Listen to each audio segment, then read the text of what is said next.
Efésios, capítulo 6, versículo 10 em diante.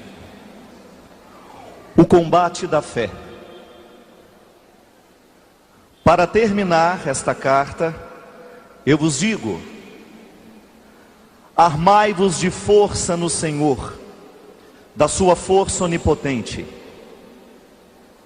Revesti-vos da armadura de Deus, para estardes em condições de enfrentar as manobras do diabo. Pois não é o homem que afrontamos, mas as autoridades, os poderes, os dominadores deste mundo de trevas, os espíritos do mal que estão nos céus.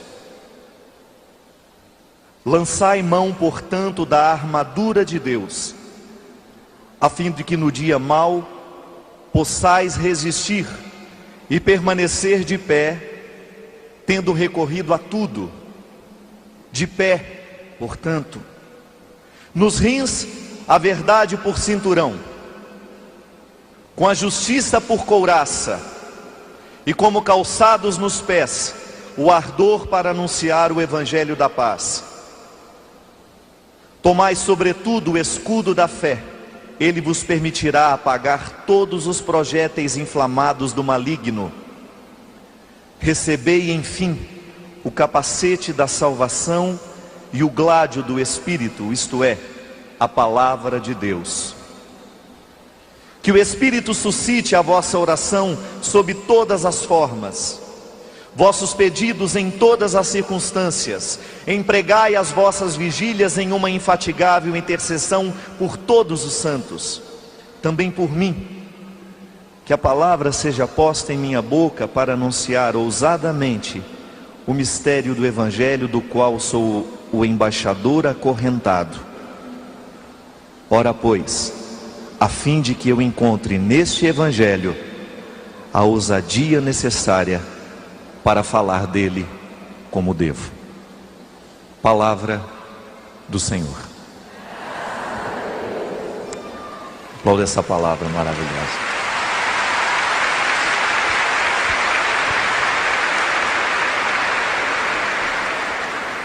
Minha gente, eu não tenho dúvida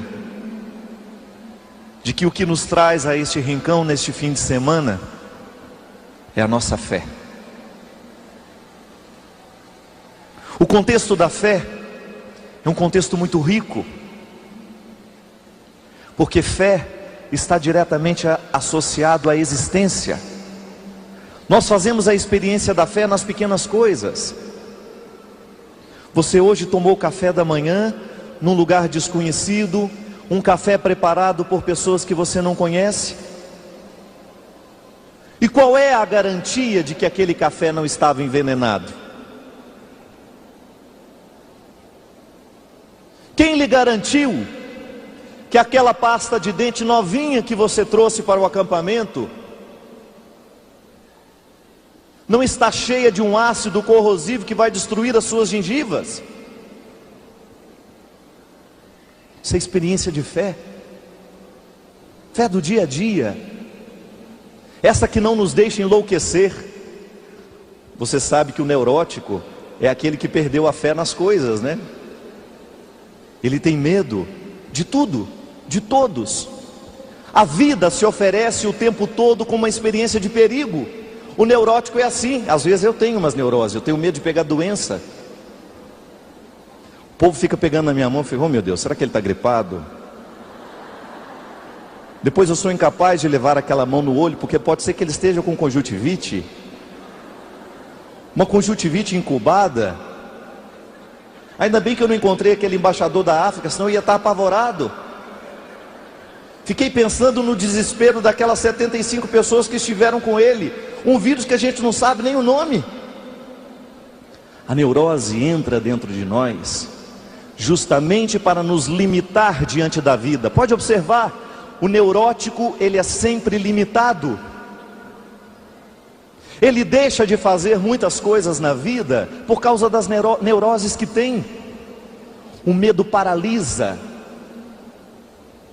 O medo que já virou doença e por isso é neurose, já o impede de ter experiências fantásticas pela vida fora, porque ele está sempre preocupado com alguma coisa. A psicologia nos ensina que a neurose é um medo acentuado, é um medo que virou doença. Se nós estivéssemos com neurose de viajar, eu não vou não, pode acontecer um acidente comigo na estrada, meu avião pode cair, eu não vou lá não, Deus que me livre, tem que passar numa ponte, e se aquela ponte cai? Veja bem, que se você chegou aqui, é porque você faz experiências miúdas de fé. Você não coloca em questão o fato de que você vai dormir numa cama que não é a sua. Você não coloca em questão a possibilidade de um acidente. Não, você vem na experiência de fé. A fé é como se fosse uma experiência, é como se fosse uma realidade que nos retira a possibilidade do medo imperar sobre nós. Fé não combina com medo. A fé nos coloca na observância, claro. Eu tenho o bom senso de saber o que é perigoso, mas eu lido com aquilo que é perigoso sem medo. Por isso que São Paulo nos fala de maneira tão bonita, que a experiência cristã, ela consiste em você se revestir de tudo aquilo que fortalece o homem para a guerra. Calce os seus pés, para que você tenha a possibilidade de andar em lugares pedregosos, para que os espinhos da estrada não venham estragar os seus pés. Revista a sua cabeça de um capacete, para que, se por acaso, abrindo espaço para os incidentes da vida, você não venha sofrer uma fatalidade porque estava descuidado. Revista-se da couraça, da justiça, amarre. Você sabe muito bem que essa palavra de Paulo, quando ele diz amarre nos seus rins a verdade, é porque os judeus carregavam amarrados na cintura pequenos trechos da Sagrada Escritura. O rim é o lugar que filtra tudo aquilo que a gente bebe, é o lugar que nos purifica. Por isso o significado bonito de amarrar ao órgão que nos purifica a palavra que vai realizar outras formas de purificação em nós. Quando Paulo nos diz que para nós enfrentarmos os perigos da vida, nós precisamos ter fé, ele vai contextualizar esta fé, nos mostrando que ela é concreta, e que a fé passa pela experiência do bom senso, a nos orientar numa conduta humana, satisfatória, honesta, de sermos homens e mulheres, que ao professarem a fé em Deus, nós também professamos a fé na experiência do cuidado humano. Revista-se de uma couraça que lhe proteja, é o convite de Paulo. Não esqueça de colocar os sapatos adequados para você fazer a aventura que você quer fazer. Não esqueça de proteger a sua cabeça se você vai viver uma experiência de perigo. Veja como é bonito, gente. A fé é uma experiência humana que nos traz a experiência do bom senso. Acreditar em Deus não é viver absurdos, não. A experiência de crer em Deus nos remete diretamente à experiência de termos o cuidado com a experiência humana o tempo todo. É tão interessante você fazer a experiência da purificação pela palavra. A palavra pode bem-aventurar, ela bendiz. Uma palavra bendita tem o poder de nos purificar, de fazer jogar fora os nossos excessos. É quando você está diante de um texto bonito, diante de uma poesia, diante de uma música, e você tem aquela clara certeza e sensação de que aquela palavra está ocupando todos os espaços da sua alma, de forma que não há lugar para a amargura. Uma palavra bendita, uma palavra tocada pela leveza, pela inspiração poética, ela tem o poder de expulsar as maldições. Quantas palavras malditas entram nos nossos ouvidos? Quantas palavras imbecis, idiotas, arrogantes, tomam conta da nossa alma e nos preenchem com coisas ruins? e movido pela experiência de crer, você se reveste de tudo aquilo que tem que ser a força do cristão nos dias de hoje. Nós não estamos falando de uma religião sem compromissos, não. Nós estamos falando que a experiência de crer em Deus nos remete diretamente à responsabilidade humana de cuidar desta fé dentro de nós, a partir da experiência do bom senso. Quando você percebe que o jeito mais bonito que Deus tem de iluminar o mundo e de fazer esse mundo transformado e de mexer nas estruturas deste mundo é justamente quando ele ganha espaço na minha consciência, na sua consciência. E a sua ordem, a palavra que ordena o mundo, Deus ordenando o mundo a palavras através da sua palavra que ordena também. Assim como um dia ele ordenou que se fizesse a luz, eu continuo sendo o lugar onde essa palavra repercute. Assim como São Paulo termina dizendo, pedindo essa oração, para que eu não me esqueça nunca e que eu continue sendo o embaixador acorrentado desta palavra. Não no sentido de ser dela um escravo, não, dela eu sou prisioneiro no sentido positivo. Eu não sei dizer absolutamente nada se a palavra de Jesus não é a minha matriz. Se ela não funcionar dentro de mim como uma matriz que gera tudo que eu acredito, que gera tudo que falo, todos os meus valores provêm dessa palavra. Minha gente, o que eu acho interessante é que São Paulo, ao nos propor essa armadura, esse revestimento, é justamente para a gente suportar os sofrimentos do mundo. É para a gente dar conta desse dia a dia, desse cotidiano, que é igual para todos nós. Se tem uma coisa que cada vez mais eu estou convencido nessa vida, é da universalidade dos sofrimentos, das dores. A dor que dói em você, está doendo de alguma forma em alguém que está muito próximo. Basta a gente ter coragem de começar a contar. Os sofrimentos batem a nossa porta o tempo todo, as lutas precisam ser estabelecidas o tempo todo, porque nós somos limitados, a vida nos limita, somos limitados pela vida, nós limitamos a vida, a experiência do limite não pode ser retirado da condição humana. Mas e agora, o que eu faço? Revesti-vos da armadura. A palavra de Paulo é clara. Não há como você ir para o combate se você estiver despreparado. Nós vamos perder a guerra se a gente for sem preparo. Nós não conseguiremos sobreviver se nós não estivermos revestidos desta couraça. E a isso chamamos fé. Essa disposição que nos dá, essa disposição que nos move, que nos leva a enfrentar a vida, a não fazer dela um desafio que eu não quero enfrentar, a estabelecer com ela um pacto o tempo todo. Eu não quero ser vítima da minha vida. Eu tenho que estar munido de todas as forças humanas, espirituais, psíquicas, emocionais.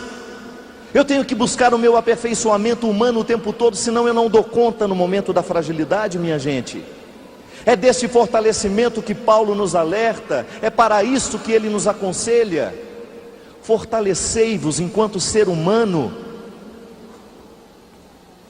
Descobre naquilo que tu és, descobre em todos os aspectos do teu ser o que ainda precisa ser aprimorado, o que precisa ser tocado, o que precisa ser modificado, para que no momento em que a vida lhe parecer insuportável, você tenha condições de reagir.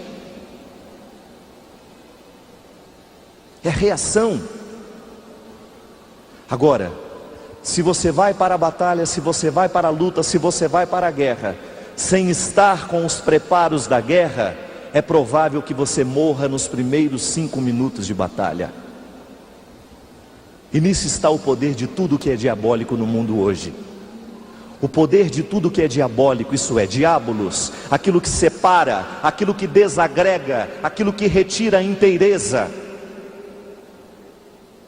tudo aquilo que nos quebra como pessoas, tudo aquilo que quebra, que não nos deixa atravessar, como nós dizíamos no início, as neuroses. Neuroses são processos diabólicos em nós, porque nos desintegram, nos retiram a possibilidade de vencer o combate.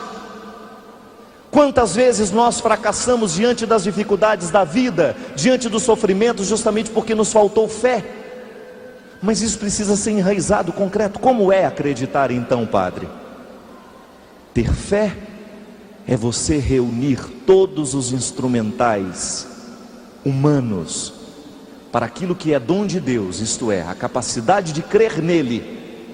Assim como nós cremos no homem, assim como nós cremos naquele que fez o nosso café hoje, este movimento natural de sermos positivos.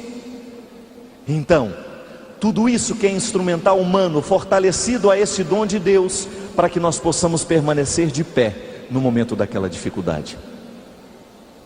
Nós podemos ser concretos. Olha para tudo que você experimentou neste ano. Quais foram as grandes batalhas que você enfrentou? Quantos sofrimentos foram vividos aqui, nas pessoas que estão aqui? Quanta dor veio visitar o nosso coração? E eu lhe pergunto: você venceu ou você perdeu? Ou eu atualizo ainda mais essa pergunta: você está vencendo ou você está perdendo? É muito natural que a postura do fraco, daquele que gosta de ser vítima, é atribuir todas as culpas dos fracassos e do não vencer a realidades exteriores. Eu não estou vencendo porque meu marido não me ajuda, eu não estou vencendo porque meu filho faz isso, eu não estou vencendo porque meu colega de trabalho não. Eu não estou aqui para pregar para o seu marido, para o seu colega de trabalho, para os seus filhos. Eu estou aqui para pregar para você. O destino desta palavra hoje é o nosso coração.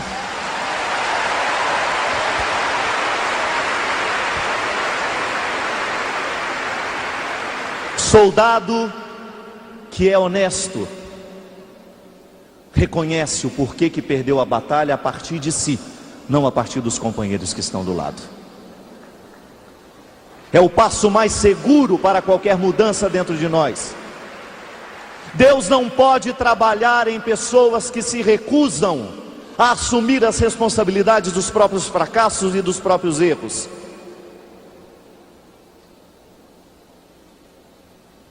E você pode ter certeza absoluta, assim como é maravilhoso você estar diante de pessoas que reconhecem e que gritam hosana diante do altar, por tudo aquilo que foi de bom nessa vida, é tão lindo e talvez ainda mais nobre aquele que consegue reconhecer: eu fracassei e por isso também grito hosana, porque na experiência do meu fracasso, eu reconheço onde é que faltou a couraça, onde é que faltou o sapato de proteção, onde é que faltou o capacete da armadura,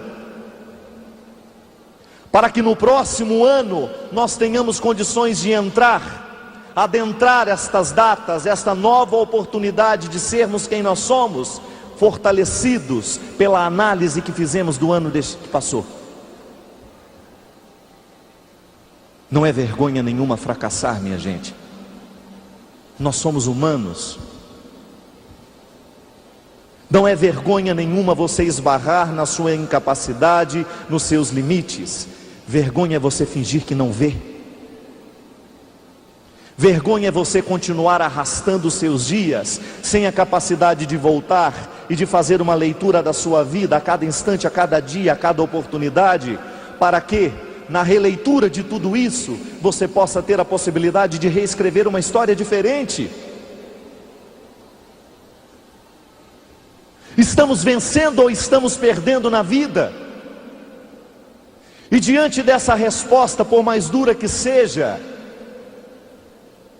a maturidade nos ensina que não se trata de buscar culpados, não, se trata de buscar a postura que possa modificar então, se estou perdendo, ou então que possa nutrir e alimentar ainda mais, se estou vencendo. Eu confesso para vocês, eu como padre, na minha experiência de conhecer os bastidores da humanidade, eu fico assustado com a falta de coragem que prevalece dentro do coração humano hoje. Fico assustado.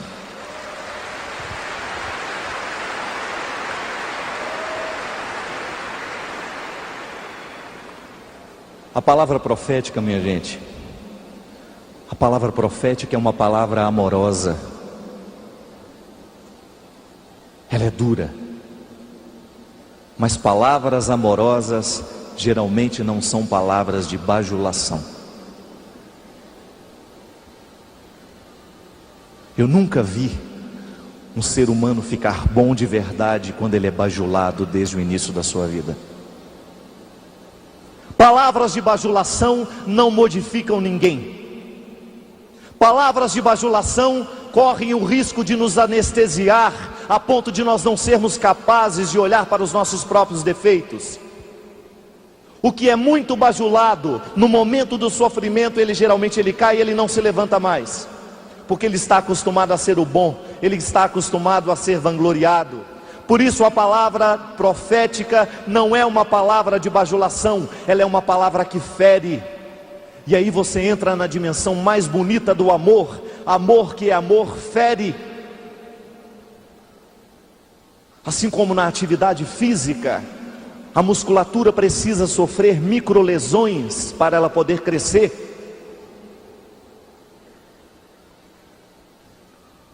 Aqueles velhos tudo torto, que não dá conta de ficar nem... parece um anzol.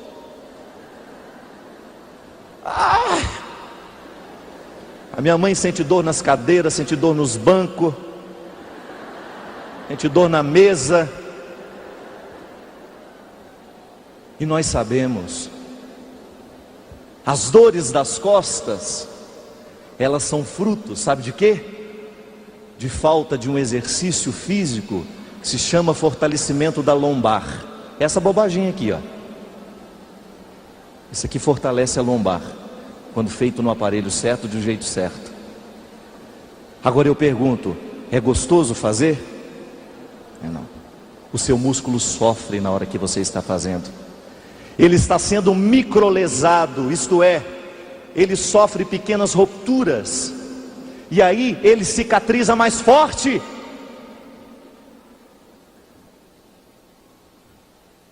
O ser humano que consegue fazer a experiência da disciplina física sabe do que eu estou falando. Deus nos beneficia até os 40. Depois, meu amigo, segura que cai.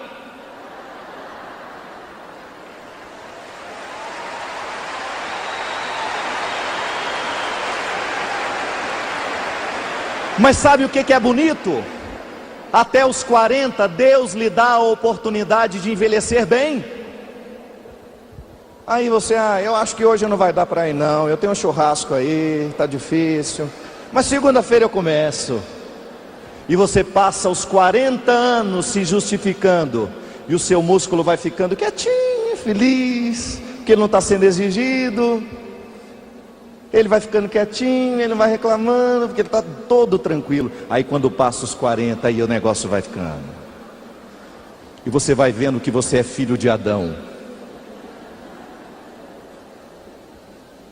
E aí você começa a sofrer as consequências da sua falta de cuidado com a sua lombar. A pessoa fala, ela fica 15 minutos só assim, ó. Quando ela levanta, né, ela é incapaz de dar uma palavra com alguém.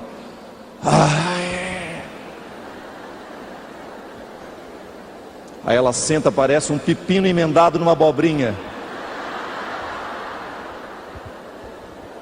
Ninguém nos escondeu que seria necessário a disciplina. Ninguém nos ensinou, ninguém nos iludiu de que seria fácil, que nós nascemos de um jeito e morremos. Não!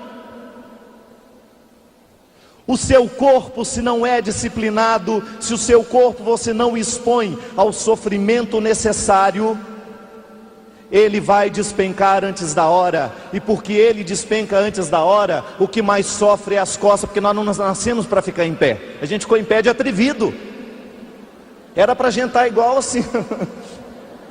Você já imaginou que coisa feia, você de salto alto, precisando entrar numa festa desse jeito? Você não sabe o sofrimento que a nossa próstata tem, porque a gente faz xixi em pé.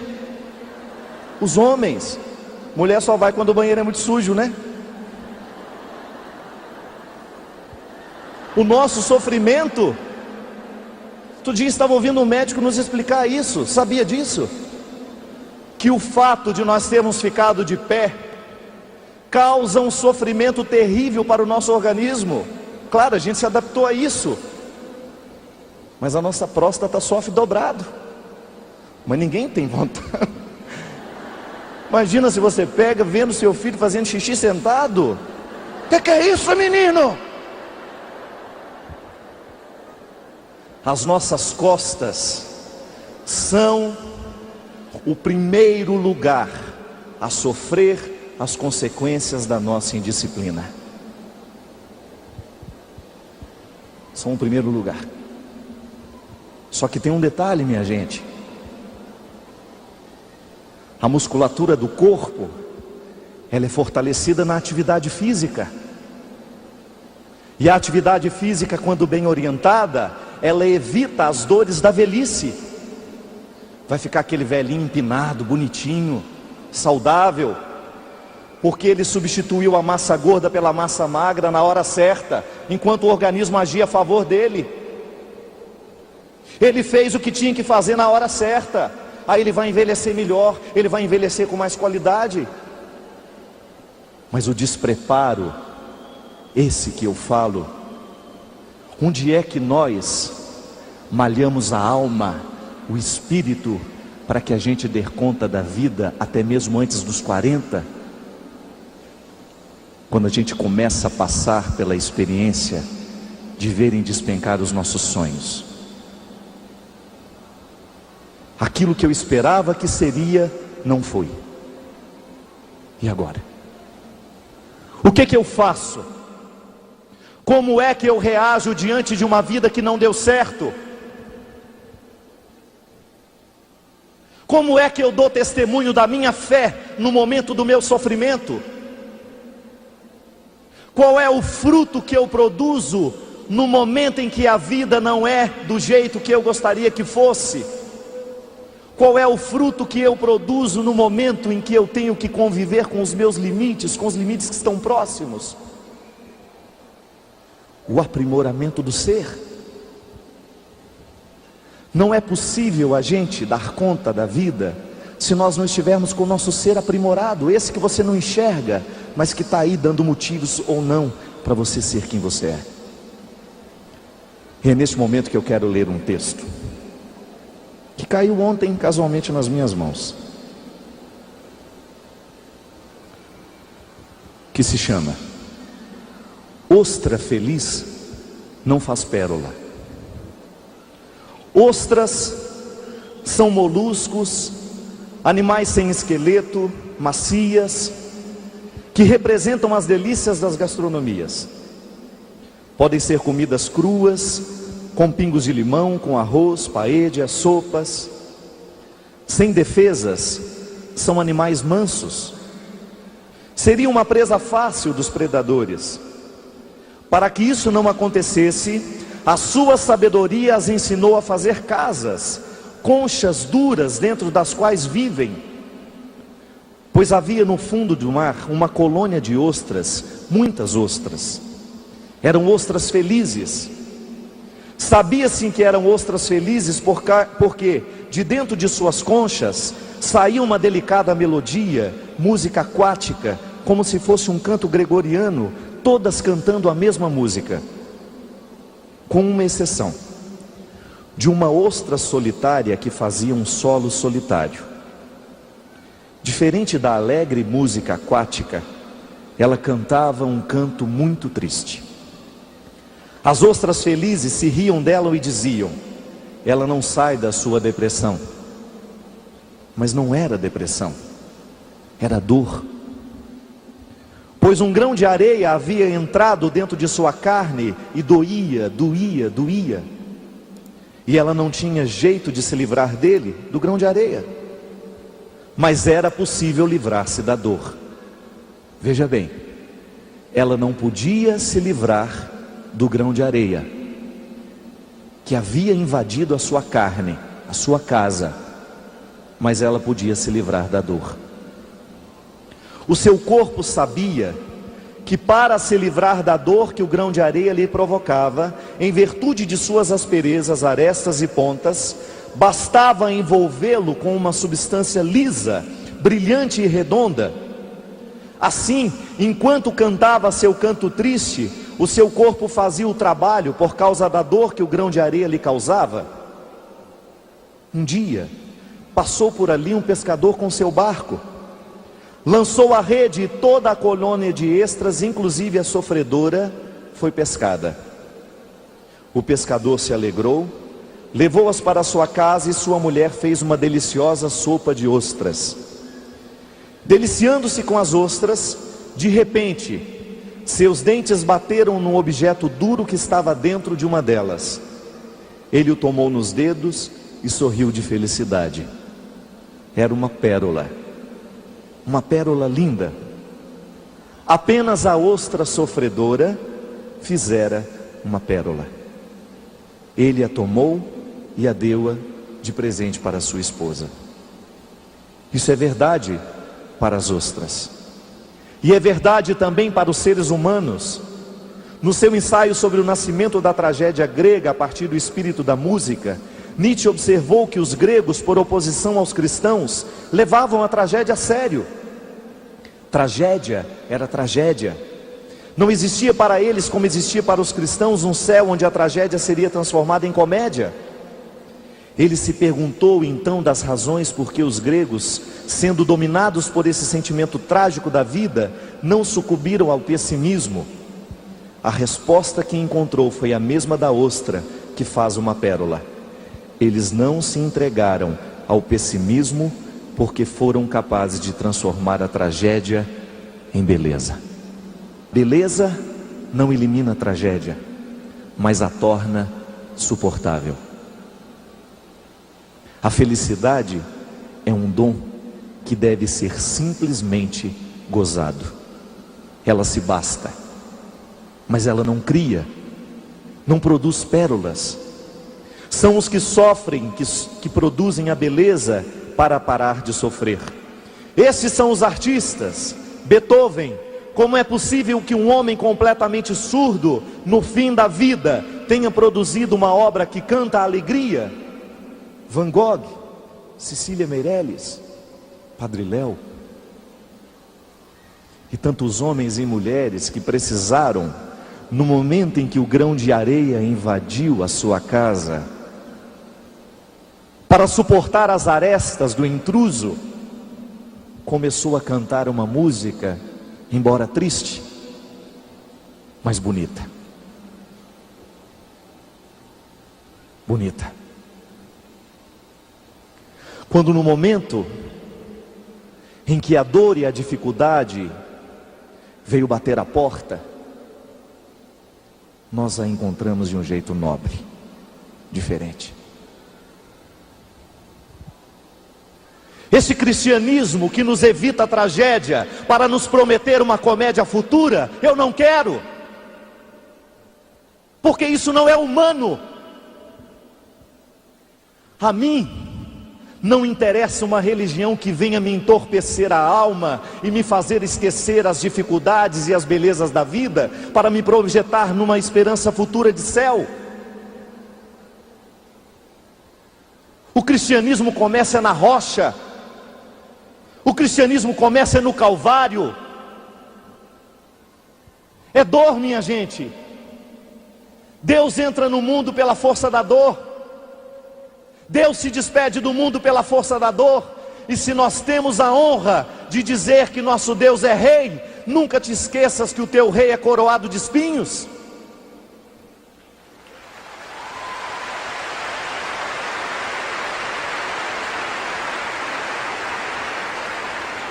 E e que nós só poderemos reconhecer a glória e esta beleza da tristeza se nós descobrirmos esse revestimento de alma que nos transforma, que nos assemelha aos artistas, com sua capacidade maravilhosa de revestir o cotidiano, aquilo que é o absolutamente normal de todo dia, de uma beleza nobre. Nunca choveu maná no quintal da minha casa. Eu tenho certeza que nunca choveu maná no quintal da sua casa, e mesmo assim nós temos fé.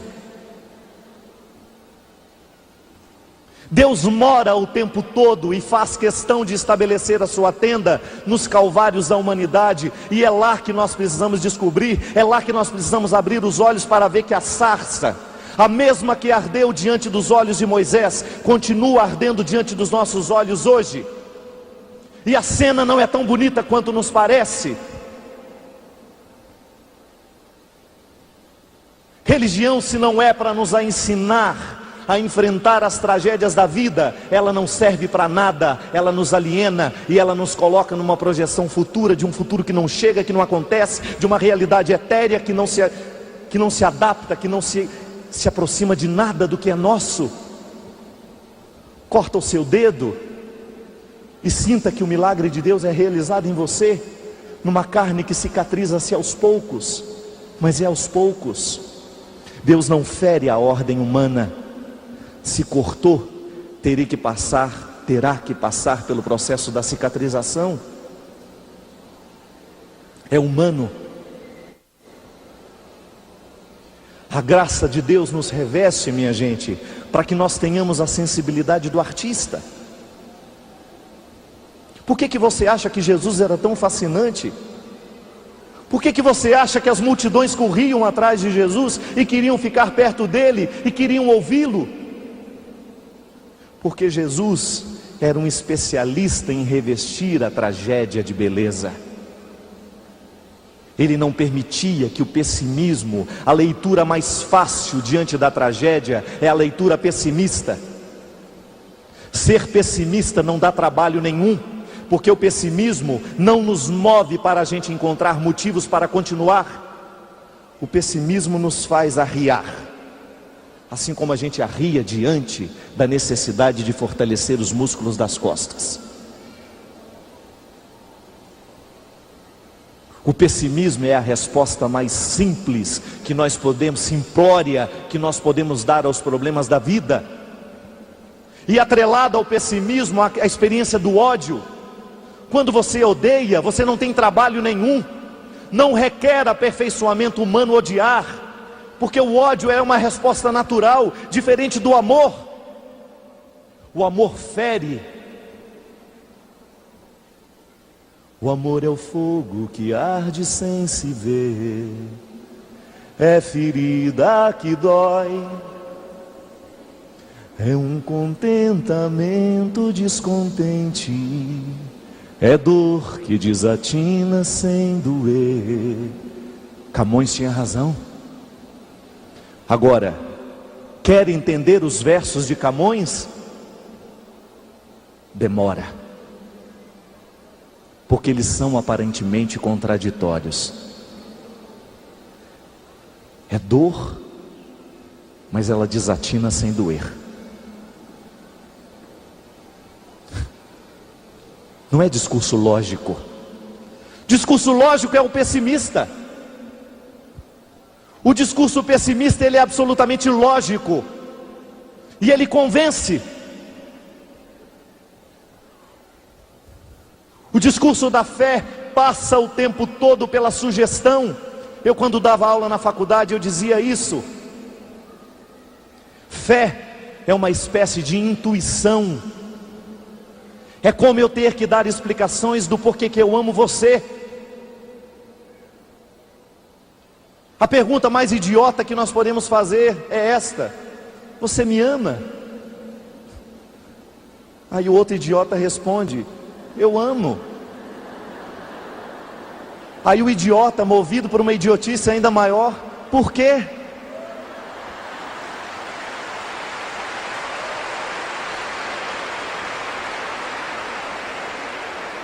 E o idiota, movido pela idiotice maior do idiota que pergunta novamente, responde: não sei, porque se eu soubesse talvez não amaria. A gente ama sobretudo no momento em que nós não sabemos por que amamos. Acreditar é a mesma coisa, minha gente. Que pergunta idiota é essa? Por que você acredita em Deus?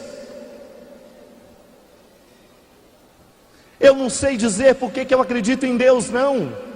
O que eu sei é que no momento em que eu mais me sinto frágil, no momento da invasão da areia na minha casa, no momento da luta em que eu preciso estabelecer, eu creio, mas não sei por que creio. Alguma coisa dentro de mim me joga para fora de mim mesmo. E eu não aceito o pessimismo do momento, eu não aceito o pessimismo dos idiotas que estão de plantão.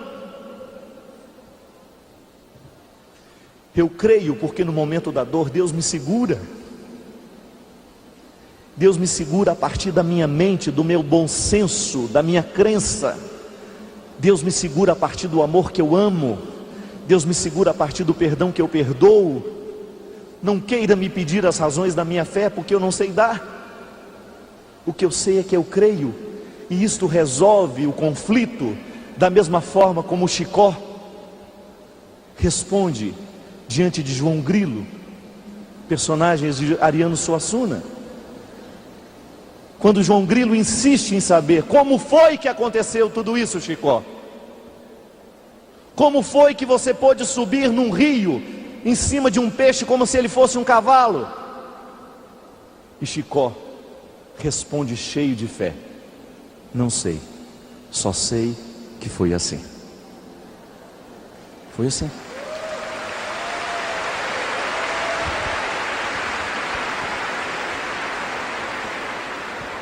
Eu olho daqui para Roseli Barca. A Roseli perdeu os 2 filhos num acidente trágico. Essa mulher não tem razões para estar aqui, não. Humanamente, não há. Você voltaria os seus olhos para o céu e gritaria Hosana com os 2 únicos filhos que você tem sepultados? Não creio. Mas ela está aqui. O que faz essa mulher sair da cidade dela e vir até aqui? Não queira saber através dos motivos humanos, porque é bem provável que a gente vai ser pessimista na explicação de tudo isso. É uma dor que nós precisamos, sabe fazer o quê? Tira o sapato dos seus pés, porque esse solo é santo.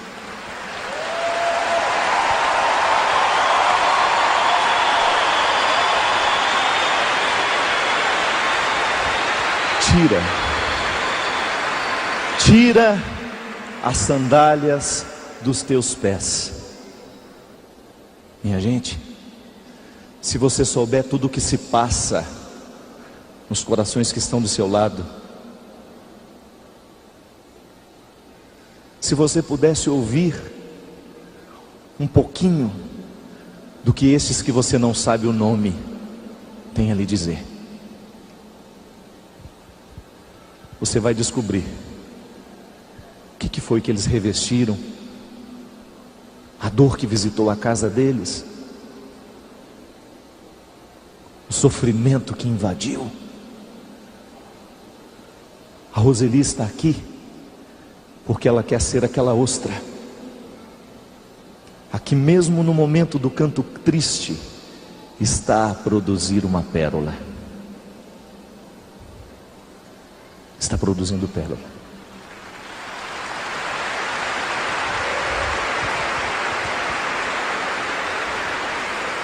Olha para tudo aquilo que você enfrenta hoje, nesta lógica. Revista-se da couraça, da justiça, da verdade. Revista-se dos poderes do céu, revista dos poderes de Deus, revista-se dos poderes do bom senso, da visão aprimorada. E entre este novo ano assim, permitindo que Deus faça pérola em você, na sua luta, na sua dificuldade. É dia de celebrar a vitória. O poeta Manuel Bandeira escreveu um poema fascinante, em que ele diz: vou-me embora para Passárgada. Já ouviu isso? Lá eu sou amigo do rei, terei a mulher que eu quiser, na cama que eu escolherei. Vou-me embora para Passárgada. Onde é Passárgada? Olhe nos mapas, descubra onde é que está a cidade que Manuel Bandeira deseja chegar tanto. Descubra qual é a fuga que o poeta está querendo. E você só vai entender os motivos do poema ao saber o contexto histórico que o poeta enfrentava no momento em que escreveu. Tuberculoso, numa época em que os tuberculosos tinham que ficar isolados, morriam de tuberculose. Era a doença dos poetas. Passárgada é o lugar imaginado, é o lugar da fuga. Mas nós não precisamos da Passárgada. Eu não vou me embora para lugar nenhum. Eu vou enfrentar o que hoje está diante de mim, que precisa ser vivido e experimentado. O Cristo nos motiva a enfrentar.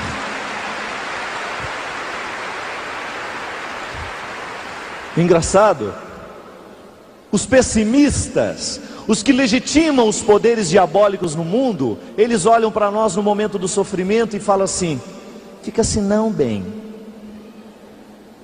vamos tomar uma cervejinha para a gente esquecer. Ó, vou comprar ali uma cervejinha, tá? Vamos fumar um cigarro, vamos fumar uma maconha. Quantas vezes você escutou isso? A Passárgada, vamos fugir para algum lugar. Não é a vida que vai me levar, não. Sou eu que vou levar a vida, porque sou eu que administro tudo isso. Não é possível ser feliz, ser homem de valores nos dias de hoje.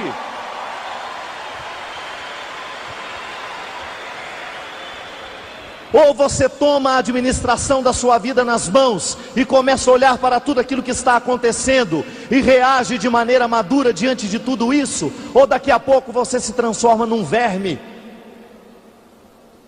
vegetativo, pessimista, incapaz de fazer qualquer que seja a transformação, incapaz de alterar qualquer coisa no processo do mundo. Minha gente, as pessoas que verdadeiramente transformam o mundo, as pessoas que verdadeiramente fazem diferença na sociedade, são aquelas que produzem as pérolas no momento da dor e da dificuldade. A começar pelos escritores, a começar pelos artistas. A arte só está verdadeiramente qualificada à medida em que o autor conseguiu traduzir os sentimentos do mundo e fez deles uma vitrine que nós queremos nos aproximar.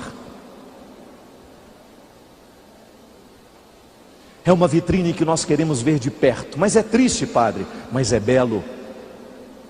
Ali houve uma experiência de superação. A gente se aproxima, tira o sapato e fala: este território é santo, este livro é santo, este poema é santo, esta música é santa, porque ela é uma tradução da superação que é possível e que nos é oferecida. Sabe o que está faltando para nós, minha gente? É a gente se recordar do que a gente é capaz. Nós estamos esquecidos demais. Nós estamos esquecidos do poder de Deus em nós. Homem e mulher que verdadeiramente está na perspectiva, homem e mulher que está verdadeiramente vivendo essa luta, que está verdadeiramente comprometido, o ser humano que está verdadeiramente comprometido com o reino dos céus, com uma religião que lhe coloca na experiência de fé, de bom senso, de luta, de acolhimento da graça.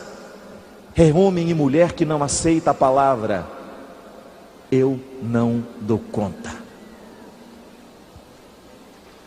Eu quero. Nós não temos o direito de dizer que a gente não dá conta, se a gente não tiver tentado e ido até o final dos nossos limites. Se não, conversa fiada, justificativa simples. Chega de justificar as nossas incompetências, de colocar a culpa no pobre do diabo. Padre, eu não queria fazer não, mas o diabo foi tão forte. Eu nunca vi um litro de uísque correndo atrás de ninguém.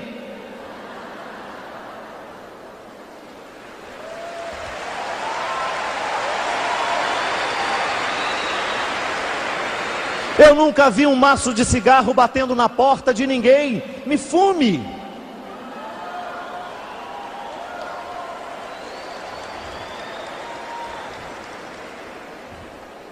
Somos nós que saímos do nosso lugar desprotegidos, vamos desprotegidos, nós não munimos de forças e a gente sai por aí, e aí o pessimismo toma conta de nós, a fraqueza toma conta de nós, e nós vamos perdendo, nós vamos nos esquecendo quem somos. Nós temos que estar aqui hoje com esta consciência. Eu quero me recordar quem eu sou, e Deus me fez um vencedor.